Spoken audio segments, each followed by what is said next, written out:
இல்ல ஊம குசும்பு வேலைலாம் வேணாம். என்ன சொன்னாலும் செய்ய மாட்டோம். அது என்ன சொல்லுங்க. ஆக்சுவலி உல்டா அவர் சொல்றதா நான் கேட்பேன்.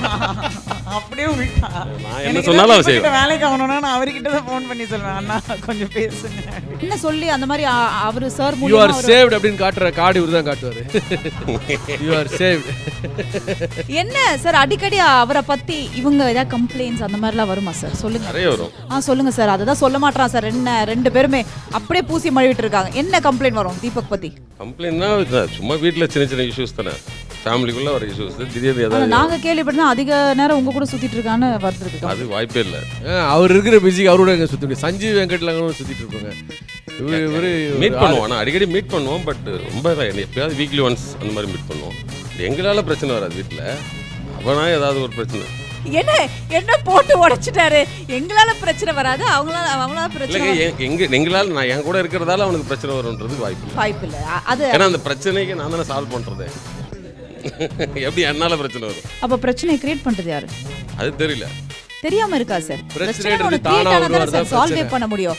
அப்ப கிரியேட் பண்றவங்க நீங்க அவங்கன்றீங்க இல்லையா? கிரியேட் பண்றதா இல்ல, ஜெனரலாவே சின்ன சின்ன பிரச்சனை வரதானே செய்யும் வீட்ல. Jokes apart, whenever Deepak is in self doubt or whenever he is feeling low, அதெல்லாம் இது பண்றப்ப he is one person who boosts up his morale. Guide and mentor. உங்களுக்கு எப்படி இருந்தது சார்? நம்ம சொன்ன ஒரு விஷயம் தாண்டி ஐ திங்க் அவராக இருந்து எல்லா இடத்துலயுமே அவராக தான் இருந்தாரு. அந்த ஐ திங்க் மக்கள் மனசுலயும் இடம் பிடிச்சிட்டாரு அப்படின்னு தான் சொல்லணும். ஸோ எப்படி இருந்தது அவரோட? இன்னும் பெட்டரா பண்ணிடலான்னு ஒரு ரோல் தான். இல்லை அப்படி இல்லை, நல்லா பண்ணியிருந்தான். தப்பு.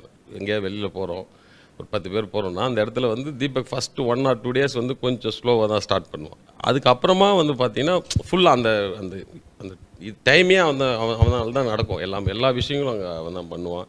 எல்லாத்தையும் அரேஞ்ச்மெண்ட்லேருந்து அந்த உங்களுக்கு தெரியும் எப்படி சமைக்கிறது, ஃபுட் அரேஞ்ச்மெண்ட், ஃபுட்டை கரெக்டான டைமுக்கு ஆர்டர் பண்ணுறது ரொம்ப பயங்கரமாக பார்த்துமா இல்லை பார்த்துப்பா.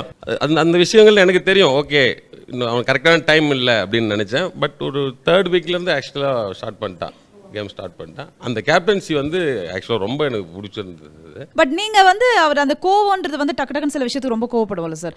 அந்த மாதிரி உள்ள இது அவருக்கு ஏதாவது நெகட்டிவாக மாறும் அப்படின்ற நீங்கள் நினைச்சது உண்டா? எனக்கு அது தெரியவே இல்லை. ஏன்னா டக்குன்னு பர்ஸ்ட் ஆயிடுறாருல சில விஷயத்துக்கு கோவப்பட்டு. தீபக் பற்றி தெரியும். இப்போ டக்குன்னு இங்கேயே கோவப்பட்டாலும் 5 நிமிஷத்தில் அது எப்படி அவன் கண்ட்ரோல் பண்ணணும். ஷோ நல்லா போகணும், நல்லா பண்ணுறான்.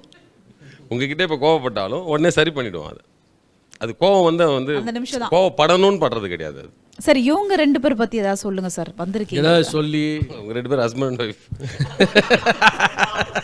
என்ன சார் ஐயோ எவ்வளவு கஷ்டப்பட்டு என்னங்க சொல்றது சார். அவங்க ஹஸ்பண்ட் அண்ட் ஒய்ஃப் தெரியும் சார். ஏன் சார் இப்படி பண்றீங்க? ஒரு ஷோ எவ்வளவு அழகா ஆர்கனைஸ் பண்ணிருக்கோம், என்ன டப்புன்னு இப்படி சொல்லிட்டீங்க? ஹஸ்பண்ட் அண்ட் ஒய்ஃப் எனக்கு சொன்னேன்.